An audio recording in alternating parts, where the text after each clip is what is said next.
ಸಮಯ ಆಗಿದೆ. ಮೊದಲಿಗೆ ನಮ್ಮ ಮಾಚಿದೇವರ ಪಾದಗಳಿಗೆ ನಮಸ್ಕರಿಸುತ್ತಾ ಪೂಜ್ಯ ಮುಕ್ತಾನಂದ ಸ್ವಾಮಿಗಳ ಪಾದಗಳಿಗೆ ನಮಸ್ಕರಿಸುತ್ತಾ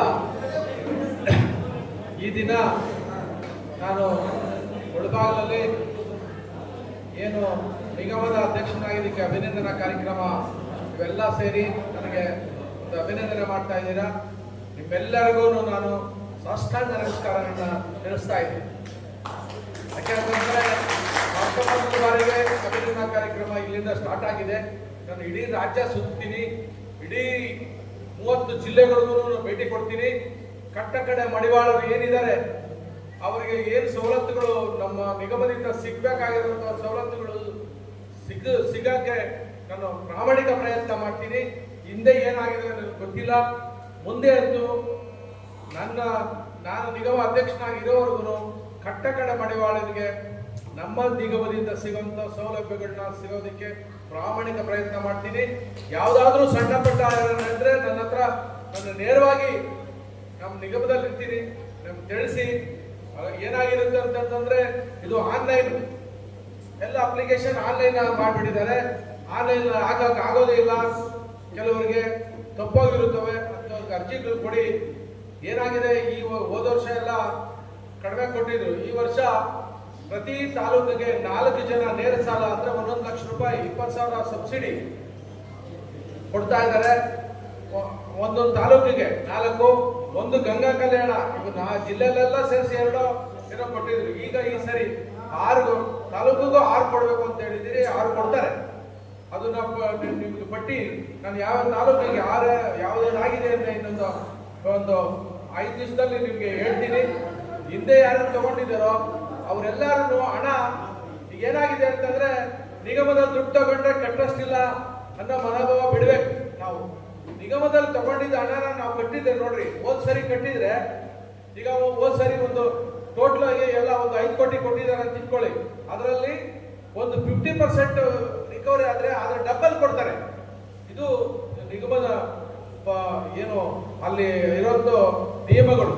ಹೀಗಾಗಿ ನೀವು ತಗೋಬೇಕು, ಕಟ್ಟಬೇಕು. ನೇರ ಸಾಲ ಈಗ ಪ್ರತಿ ಒಂದು ತಾಲೂಕಿಗೆ 4, ಒಂದು ಕಾರ್ಗೆ ಸಾರಥಿ ಯೋಜನೆ ಅಂತಿದೆ, ಅದು 3 ಲಕ್ಷ ಸಬ್ಸಿಡಿ ಇದೆ. ಅದಕ್ಕೂ ಕಾರ್ಗೆ ಸಾಲ ಕೊಡ್ತಾರೆ, DL ಅದು ಏನು ಬ್ಯಾಡ್ಜ್ ಇರುವಂತವ್ರಿಗೆ. ಮತ್ತೆ ಏನು ಮಕ್ಕಳು ವಿದ್ಯಾಭ್ಯಾಸಕ್ಕೆ ಪ್ರತಿ ತಾಲೂಕಿಗೆ ನೀವು ಒಬ್ಬೊಬ್ರು ಹಾಕಿದ್ರು ಪರವಾಗಿಲ್ಲ, 2 ಹಾಕಿದ್ರು ಪರವಾಗಿಲ್ಲ. ಏನು ಇಂಜಿನಿಯರಿಂಗ್ ಓದೋರು 4 ವರ್ಷ ಇರ್ತದೆ, 4 ಲಕ್ಷ ರೂಪಾಯಿ ಅದು ಏನು ಬಡ್ಡಿ ರಹಿತ ಸಾಲ. ಅವ್ರು ಓದೋವರೆಗೂ ಅವ್ರು ಓದಿದ್ದಾದ್ಮೇಲೆ 6 ತಿಂಗಳು ಆದ್ಮೇಲೆ ಅವರು ಅದನ್ನು ಕಟ್ಟಬೇಕು. ಅಂದ್ರೆ ಬಡ್ಡಿ 2% ಬಡ್ಡಿ ಯಾವ ಸಂಸ್ಥೆಗಳಲ್ಲೂ ಕೊಡಲ್ಲ ಅಂತ ದುಡ್ಡು ಕಟ್ಟಬೇಕು. ಆಮೇಲೆ ನಮ್ಮ ಮಕ್ಕಳು ಯಾರು ಏನು ಫಾರಿನ್ಗಳಿಗೆ ಹೋಗ್ತಾರೆ, ವಿದ್ಯಾಭ್ಯಾಸ ಹೈಯರ್ ಸ್ಟಡಿ ಮಾಡಕ್ ಹೋಗುವಂತ ಮಕ್ಕಳು ಇದ್ದಾರೆ, ಅವರಿಗೆ ಫಸ್ಟ್ 25 ಲಕ್ಷ ಇತ್ತು, ಈಗ 50 ಲಕ್ಷ ಆಗಿದೆ. 50 ಲಕ್ಷ ವಿತೌಟ್ ಬಡ್ಡಿ, ₹1 ಬಡ್ಡಿ ಇದ್ದೀರ 50 ಲಕ್ಷ ಮಕ್ಕಳು ಓದೋದಕ್ಕೆ. ಜ್ಞಾಪಕ ಇಟ್ಕೊಳ್ಳಿ, ನಿಮ್ಮ ಮಕ್ಕಳು ವಿದೇಶದಲ್ಲಿ ಓದ್ಬೇಕಾದ್ರೆ 50 ಲಕ್ಷ ಕೊಡ್ತಾರೆ ಈಗ. ಅದು ಆಗಿದೆ. ಮತ್ತೆ ಏನು ಗಂಗಾ ಕಲ್ಯಾಣ ಆಯ್ತು, ಸಾರಥಿ ನೇರ ಸಾಲ, ಮತ್ತೆ ಬ್ಯಾಂಕ್ಗಳ ಗ್ಯಾರಂಟಿ. ಬ್ಯಾಂಕವರು ಅವರೇ ಕೊಡೋದು ಸಾಲಗಳಿದಾವೆ. ಅವರು ನೀವು ಅಪ್ಲಿಕೇಶನ್ ಹಾಕಿದ್ರೆ ಅದಕ್ಕೂ ಸಬ್ಸಿಡಿ 1 ಲಕ್ಷಕ್ಕೆ 20,000 ಕೊಡ್ತಾರೆ. ನೀವು ಎಷ್ಟಾದ್ರೂ ಬ್ಯಾಂಕ್ ಅವ್ರು ಕೊಡ್ತೀರಿ ಅಂತ ನೀವು ಅಪ್ಲಿಕೇಶನ್ ಹಾಕಿ ಅದಕ್ಕೂ ನಾವು ವ್ಯವಸ್ಥೆ ಮಾಡ್ತೀರಿ. ಮತ್ತೆ ಏನು ಈ ಸರಿ ಆಗೋಗಿದ್ದಾವೆ, ಪಟ್ಟಿಗಳೆಲ್ಲ ರೆಡಿ ಆಗೋಗಿದ್ದಾವೆ.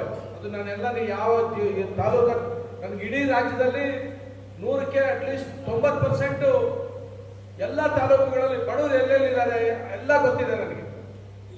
ನಾನು ಹೇಳೋದಿಷ್ಟೇ, ನಾನು ಅಧ್ಯಕ್ಷ ಆಗಿದ್ದೀನಿ. ನನ್ನ ಅಣ್ಣ ತಮ್ಮಂದ್ರೆ ತಗೋಬಾರ್ದು. ನಾವು ನಮ್ಮ ಬಡವರು ಯಾರಿದ್ದಾರೆ ಅವ್ರಿಗೆ ಲೋನ್ ಮಾಡಿಸ್ಕೊಡ್ಬೇಕು. ದಯವಿಟ್ಟು ನಾನು ಕೈ ಮುಗಿದು ಕೇಳ್ಕೊತೀನಿ, ಬಡವ್ರಿಗೆ ಕೊಡಿಸಿ.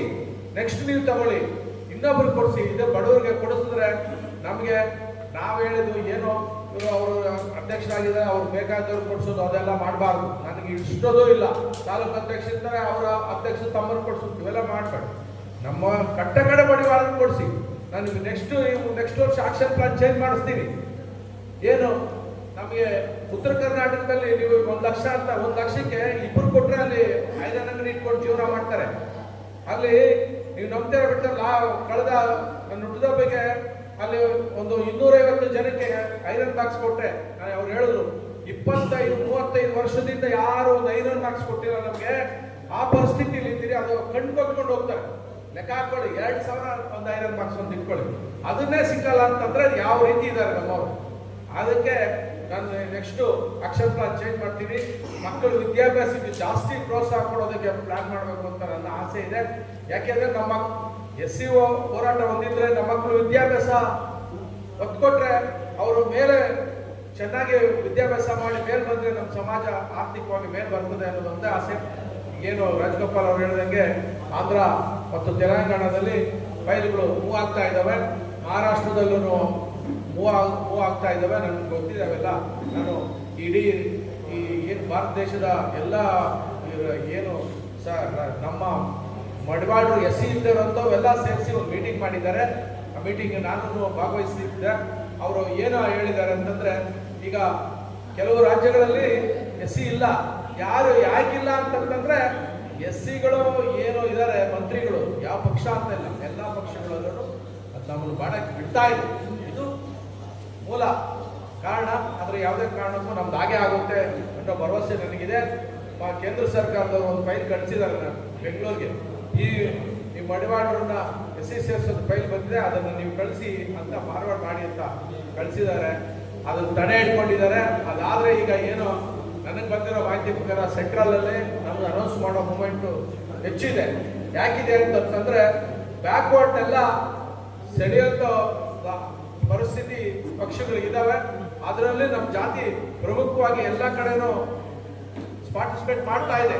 ಹಂಗಾಗಿ ನಮಗೆ ಒಂದು ಶಕ್ತಿ 100% ನನ್ನ ತಿಳಿದ ಮಾತ್ರ ಇವರು ಕರ್ನಾಟಕದಲ್ಲಿ ಮಾಡದೇ ಇದ್ರೂ ಸೆಂಟ್ರಲ್ ಮಾಡಿ ಅದನ್ನ ಫೈಲ್ ತರಿಸ್ಕೊಳ್ಳೋ ಮಟ್ಟದಲ್ಲಿ ನಡೀತಾ ಇದೆ. ಏನು ಅಮಿತ್ ಶಾ ಅವರು ಏನು ಭೇಟಿ ಮಾಡೋದಕ್ಕೆ ಟೈಮಿಂಗ್ಸು ತೊಗೊಂಡಿದ್ದಾರೆ, ಇಡೀ ಎಲ್ಲ ರಾಜ್ಯದವರು ತೊಗೊಂಡಿದ್ದಾರೆ. ನಮ್ಮನ್ನು ಕರೆದಿಲ್ಲ, ನಾವು ಹೋಗ್ತಾ ಇದ್ದೀವಿ. ಆ ಟೈಮಲ್ಲಿ ನಮ್ದು ಏನಾಗುತ್ತೆ ಅಂತ ನಾನು ಇಡೀ ರಾಜ್ಯಕ್ಕೆ ತಿಳಿಸ್ತೀನಿ. ಆಗ್ತಿದ್ದ ಪಕ್ಷದಲ್ಲಿ SC ಹೋರಾಟ 100% ಮಾಡೋದಕ್ಕೆ ಎಲ್ಲ ಮಡಿವಾಳ ಬಂಧುಗಳು ಸಹಕಾರ ಮಾಡಿ ಎಲ್ಲರಿಗೂ ಹೋರಾಟ ಮಾಡೋಣ. ಈ ದಿವಸ ಲೇಟ್ ಆಗಿದೆ, ದಯವಿಟ್ಟು ಕ್ಷಮಿಸಿ. ನೀವೆಲ್ಲ ಇದು ಬಂದು ನಮಗೆ ಆಶೀರ್ವಾದ ಮಾಡಿದ್ರಿಂದ ನಿಮ್ಮೆಲ್ಲರಿಗೂ ಕೈ ಮುಗಿದು ಹೆಚ್ಚಿನ ಪ್ರೋತ್ಸಾಹ ಎಲ್ಲ ಮಡಿವಾಳರು ಈ ಏನು ಇಲ್ಲಿ ರಾಜಗೋಪಾಲ್ ಆಗಲಿ, ಸೋಮಣ್ಣವರಾಗಲಿ, ದಳಪತಿ ಆಗಲಿ, ಆಂಟಪ್ಪ ಆಗಲಿ, ಇವರೆಲ್ಲ ಯಾವುದಾದ್ರು ಕರೆದಾಗ ಸಭೆ ಸಮಾರಂಭಗಳು ಬಂದು ಅವರಿಗೆ ನೀವು ಸಾಥ್ ಕೊಡಬೇಕು. ಇದು ಯಾವ್ದವರು ಮನೆ ಫಂಕ್ಷನ್ಗಳಲ್ಲ. ಏನಪ್ಪ ನನ್ಗೆ ಕರೆದಿಲ್ಲ ಬರಲ್ಲ, ಏನು ವಿಷಯ ಗೊತ್ತಾದ್ರೇ ಬರ್ಬೇಕು, ಆವಾಗೇ ನಮ್ಮ ಸಮಾಜ ಗಟ್ಟಿ ಆಗೋದು. ನಿಮಗೆ ಗೊತ್ತಿಲ್ಲ ಒಂದು ವಿಷಯ, ನಮ್ಮ ಸಮಾಜ ಎಷ್ಟು ಗಟ್ಟಿ ಇದೆ ಅಂತಂದ್ರೆ ಓದೋದ್ರಲ್ಲಿ ಹೇಳ್ತಾ ಇದ್ದಾರೆ, ವಿದ್ಯಾಭ್ಯಾಸ ಅಂತ ಓದೋದ್ರಲ್ಲಿ ನಾವು ಬ್ಯಾಕ್ವರ್ಡ್ ಅಲ್ಲಿ ಫಸ್ಟ್ ಇದ್ದೀವಿ. ಸರ್ಕಾರ ವರದಿ ತರಿಸಿದೆ, ವರದಿ ತರಿಸಿರೋದ್ರಲ್ಲಿ ಬ್ಯಾಕ್ವರ್ಡ್ ಅಂತಂದ್ರೆ 126 ಜಾತಿಗಳಿದಾವೆ, ದೊಡ್ಡ ದೊಡ್ಡ ಕಮ್ಯುನಿಟಿಗಳಿದೆ. ಅವ್ರಿಗಿನ್ನ ನಾವು ಜೋರ ಹೋಗ್ತಾ ಇದ್ದೀರಿ ಅಂತಂದ್ರೆ ನಮ್ಮ ಮಕ್ಕಳ ವಿದ್ಯಾಭ್ಯಾಸ ಜಾಸ್ತಿ ಆಗಿದೆ ಅನ್ನೋದು. ಅದು ನಾನು ಹೇಳಿರೋದಲ್ಲ, ಮಾನ್ಯ ಮುಖ್ಯಮಂತ್ರಿಗಳು ಪಟ್ಟಿ ತರಿಸಿ ಅದನ್ನ ಓದೋವಾಗ ನನಗೆ ಹೇಳಿದ್ರು, ಏನೇ ಮಡಿವಾಳರು ಏನು ಇಷ್ಟು ಚೆನ್ನಾಗಿ ಓದ್ತಾ ಇದ್ದಾರೆ ಅಂತ. ನಮಗೆ ಹೆಮ್ಮೆ ಆಯ್ತು. ಹಂಗೆ ಓದಿಸೋದಕ್ಕೆಲ್ಲ ಸಹಕಾರ ಮಾಡಿ ನೀವೆಲ್ಲ ಮುಂದಿನ ದಿನಗಳಲ್ಲಿ ಹೆಚ್ಚು ನಮ್ಮ ಮಡಿವಾಳರಿಗೆ ಅನುಕೂಲ ಆಗೋದಕ್ಕೆ ನನ್ನ ಕೈಲಾದ ಪ್ರಯತ್ನ ಏನು ಮಾಚಿದವ್ರಿಗೆ ಅಂತ ಮಾಡ್ತೀನಿ. ಈ ಇಡೀ ರಾಜ್ಯಾದ್ಯಂತ ನೀವು ಈ ಪ್ರೇರಣೆ ಮಾಡಿದ್ದೀರಾ. ನಿಮ್ಮ ಎಲ್ಲರಿಗೂ ವಂದಿಸಿ ನಾನು ಮಾತು ಮುಗಿಸ್ತಾ ಇದ್ದೀನಿ. ಜೈ ಮಡಿವಾಳ.